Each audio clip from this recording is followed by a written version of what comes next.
Welcome back, America. Joined now by United States Senator Tom Cotton. Good morning, Senator. Good morning, Hugh. Last night, there was an attempt to destroy the statue of Andrew Jackson in Lafayette Park. It was not successful. You are of the opinion, I believe, that those demonstrators turned rioters should be prosecuted. Am I correct?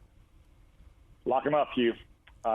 First off, yeah, they're not protesters, they're not demonstrators, and they're trying to tear down a 168-year-old statue. You can call them vandals, you can call them criminals, you can call them vigilantes, but soon enough they should be called inmates. Hugh, there's a law from 2003 called the Veterans Memorial Preservation Act. You couldn't find a much more clear-cut case of a violation of that law than what happened last night, tearing down a statue of a former general of our Army in uniform on horseback on federal property. The violation of that carries up to 10 years in prison. And these are not exactly criminal masterminds, Hugh. Of course, many of them You're breaking up on me, Senator. You just said they're not criminal masterminds because they are allowing themselves to be videotaped. Yeah, they're videotaping themselves, Hugh, and posting it on social media. Huh. So I would urge Attorney General Barr to direct the FBI and the criminal division to investigate this immediately, arrest as quickly as possible, and bring charges as quickly as possible. Would that apply to the toppling of Ulysses S. Grant in San Francisco as well? Who, by the way, the irony of that should not be lost on anyone. Grant was eulogized by Frederick Douglass for all that he did to end slavery and restore justice bring justice for blacks in the South during Reconstruction. Yeah, Hugh, this would be General Grant, whose very initials in the North stood for his tenacious and unrelenting approach to the war, unconditional surrender. And it would also be President Grant, the political heir to the great emancipator Abraham Lincoln, who, as president, presided over passage of the 15th Amendment, guaranteeing all citizens the right to vote, the first major civil rights law, which he used to smash the first iteration of the Ku Klux Klan, and who also put down numerous race riots in the South during Reconstruction. When you're tearing down statues of U.S. Grant, it's not because of the Civil War, it's because you hate America. Now, in San Francisco, I don't know if the statue that was torn down was on federal property or if it was federal property. Another law that might apply is the Anti-Riot Act. There's other potential federal laws as well. Unfortunately, local authorities should be prosecuting these cases. They should be stopping the violence in the first place, but many of them seem simply unwilling to stand up to the mob. All right, now I want to switch quickly to Twitter. You were threatened by a, quote, low-level staffer at Twitter last week with the suspension of your account. Have you heard from Jack Dorsey or anyone in senior management that such attempted censorship will not occur again? And it's not unconstitutional censorship. They're a private company, but it is clearly censorship of viewpoints they do not agree with. Yeah, Hugh, I must have missed Jack Dorsey's DM to my Twitter account.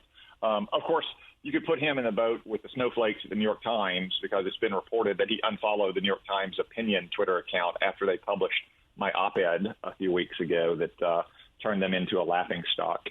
But it is true that in the midst of that controversy, a low-level employee contacted my office at random and said, if the senator doesn't delete his tweets, we will permanently lock his account.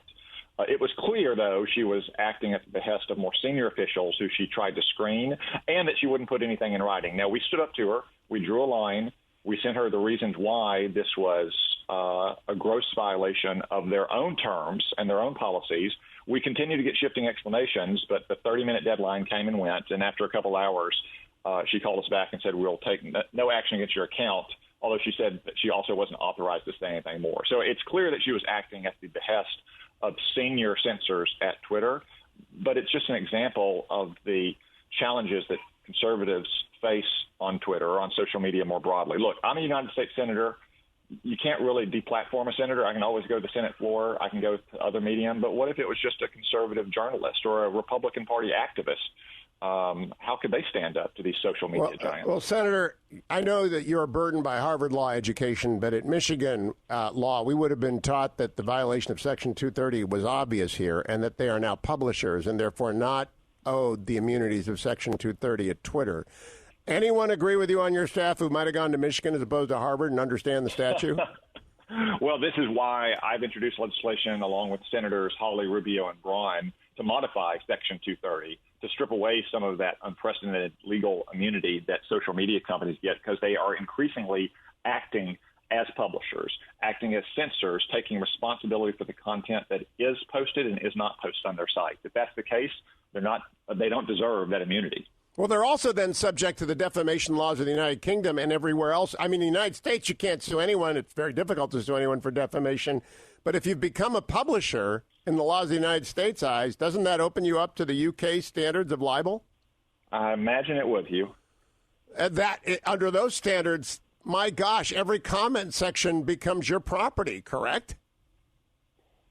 The UK laws are very sweeping, and that's one reason why I would think these social media giants don't want to tempt fate. Senator Cotton, always a pleasure to talk with you. Continue to fight the good fight on bringing order back to the rule of law.